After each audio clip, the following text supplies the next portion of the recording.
लड़के को टेस्टिस में पेन शुरू हुआ और इससे धीरे धीरे जांच कराने पे पता चला, यूरोलॉजिस्ट को विजिट करने पे, कि वेरिकोसील है। बहुत ज़्यादा रिसर्च किया, बहुत वीडियोस देखे यूट्यूब के, इन्हें हमारे वीडियोस मिले, बहुत फेथ आया, पता चला एम्बोलाइजेशन यानी कि एंजियोग्राफी से इसका इलाज हो सकता है। लेकिन साथ में 3 यूरोलॉजी के वीडियोस मिले जिन्होंने सब ने एम्बोलाइजेशन को बहुत ज़्यादा क्रिटिसाइज़ किया। किसी ने कहा ये बकवास टेक्नोलॉजी है, आपकी किडनीज ख़त्म हो जाएगी डाई से, आपकी ग्लू, आप कॉइल्स उड़ के आपके हार्ट में चले जाएंगे। दूसरे ने कहा कि इसका ज़ीरो साइंटिफिक एविडेंस है और एक स्टडी नहीं है जो बताती है कि इसका सीमेन पे कोई पॉजिटिव इफेक्ट है या ये हेल्प करती है। तीसरे ने कहा कि ये तो पूरी फ्रॉड थेरेपी है, ये आपको गलती से भी नहीं सोचनी चाहिए, पूरी बकवास है। ये सब सुन के ये इतना डर गया, इसे यकीन हो गया कि हम लोग फ्रॉड डॉक्टर्स हैं, इंटरवेंशन रेडियोलॉजिस्ट, और ये टेक्नोलॉजी पूरी तरह फॉल्टी है।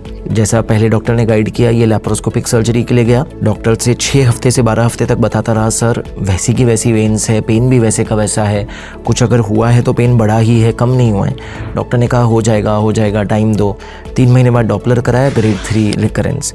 डॉक्टर ने कहा वो डॉपलर जिसने किया है उसने ठीक से देखा नहीं, वेन तो सूजी हुई रहेगी, रिफ्लक्स नहीं है, ठीक क्योर हो चुका है। पर डॉक्टर मानने को तैयार नहीं, एक सेकंड डॉपलर कराने को तैयार नहीं कि रिकरेंस हो सकता है। मैंने तो अपना इलाज कर दिया, आप देख लो, सेकंड ओपिनियन ले लो। ये लड़का सेकंड यूरोलॉजिस्ट के पास गया, उसने बोला आपने इस ज़माने में लैप्रोस्कोपी करा लिया, लैप्रोस्कोपी में तो बहुत ऊंची वेन्स बांधते हैं, रिकरेंस होना ही है, माइक्रो सर्जरी गोल्ड स्टैंडर्ड है। ये लड़के ने बोला सर दूसरी बार सर्जरी कराने जाऊँगा, क्या रिस्क है? उसने बोला भाई 99.9% सक्सेस है, रिस्क 0 है, बिल्कुल करा लो, हम ये करते हैं वो करते हैं, 1000 में 1 केस फेल होता है। इसने फिर एम्बोलाइजेशन का पूछा तो इसे झाप दिया कि आप इतने पढ़े लिखे हो, आप बात भी कैसे कर सकते हो एम्बोलाइजेशन की, आपने हमारे वीडियोस नहीं देखे, ये फलाना ढिमकाना। फाइनली इसने माइक्रो सर्जरी कराई। 3 महीने बाद फिर वही दिक्कत, फिर गया डॉक्टर के पास, वही बोला कि नहीं क्योर हो चुका है। फिर भी उसने कहा कि चलो आपके पिछले डॉक्टर ने सीरियस नहीं लिया था, मैं एक बार री एक्सप्लोर करता हूँ। फिर खोला, फिर बोले नहीं मुझे तो कोई वेन नहीं दिख रही, आप सपोर्टर पहनो, कुछ नहीं। 3 जगह डॉपलर करा लिया, तीनों में आया कि ग्रेड 3 वेरिकोसील, प्रॉपर रिफ्लक्स है, क्योर नहीं हुआ है। फाइनली थक हार के ये हमारे पास आया। हमने पुरानी कंट्रोवर्सी में ना फंसते हुए इन्हें बताया कि देखो है वेरिकोसील, पेन है, हम वेरिकोसील क्योर कर देंगे, आपका ये वादा है, क्योंकि हम एंजियोग्राफी से देख पाएंगे कौन सी नसें ये दोनों डॉक्टर से मिस हुई है। लेकिन पेन जाएगा क्या, अब वो नहीं बता सकते, क्योंकि सर्जरी से कभी कभी इतना स्कार बनता है और वो नर्व इरिटेशन करता है कि नहीं जाता है।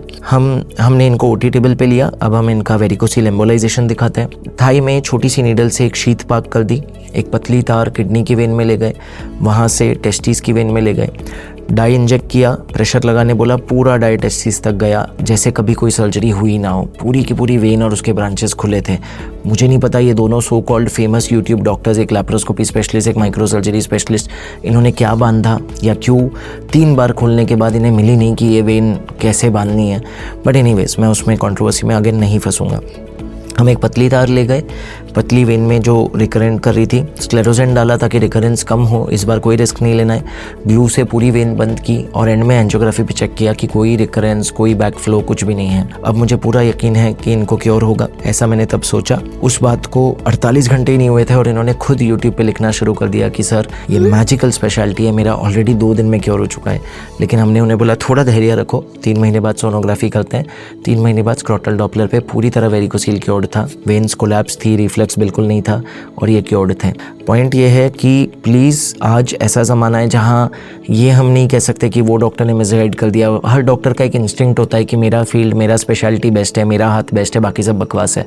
वो एक नेचुरल इंस्टिंक्ट होता है, एक घमंड होता है। कुछ केसेस में गलत होगा बट होता है वो सर्जन, स्पेशली सर्जन्स में, मैं उसे डिनाई नहीं करूँगा। मुझे भी लगता है कि मैं वर्ल्ड का बेस्ट IR हूँ और मेरे इंटरवेंशन बेस्ट है, एम्बोलाइजेशन के सामने सर्जरी कुछ भी नहीं है। तो अब मुझे नहीं पता ऑब्जेक्टिवली वो सच है या नहीं, पर है वो इंस्टिंक्ट अनफॉर्चुनेटली या फॉर्चुनेटली। तो और वो कॉन्फिडेंस होना भी चाहिए, जो सर्जन अपने हाथ में पेशेंट की ज़िंदगी, उसकी बीमारी ले रहा है, क्यों ना हो ऐसा कॉन्फिडेंस कि आई एम द बेस्ट। तो पॉइंट ये है कि सर्जन कहेगा, लेकिन आपको अपना रिसर्च करना है। आज AI है, आप उससे डेटा ले सकते हो, googlescholar.com, pubmed.com पे जाके खुद रिसर्च कर सकते हो क्या सक्सेस रेट है, क्या कॉम्प्लिकेशन रिस्क है, वर्स्ट कॉम्प्लिकेशन क्या हो सकती है दोनों में, और फिर एक इन्फॉर्म्ड डिसीजन ले सकते हो समझदारी से। तो आई होप वीडियो ने बहुत हेल्प किया। वेरिकोसील के और बहुत सारे वीडियोस एंड स्क्रीन पे दे रखे हैं, विजिट कीजिए, स्टडी कीजिए एंड बेल आइकन दबाना ना भूले, क्योंकि बहुत वीडियोस डालने वाले हैं। सुरक्षित रहे, सशक्त रहे।